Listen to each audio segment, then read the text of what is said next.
vrijwilligers, ja, die zijn uniek. Die zorgen voor ontspanning op muziek.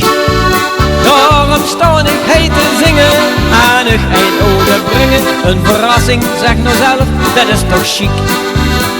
Singing ai ai yippie yippie yay. Singing ai ai yippie yippie yay. Singing ai ai yippie, ai ai yippie, ai ai yippie yippie yay. Hip hip hoera en bedankt voor al het werk.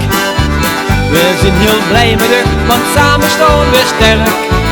Dankzij u morgen en een dag zonder zorgen. Daarom zingen wij voor u dit compliment. Singing ai ai yippie yippie yay. Singing ai ai yippie yippie yay. Singing ai ai yippie, ai ai yippie, ai ai yippie yippie yay. De vrijwilligers staan altijd voor ons klaar. Om te koken of te helpen gans het jaar. Samen eten, samen zingen, ja dat zijn van leuke dingen. Daarom zeggen we bedankt en tot volgend jaar.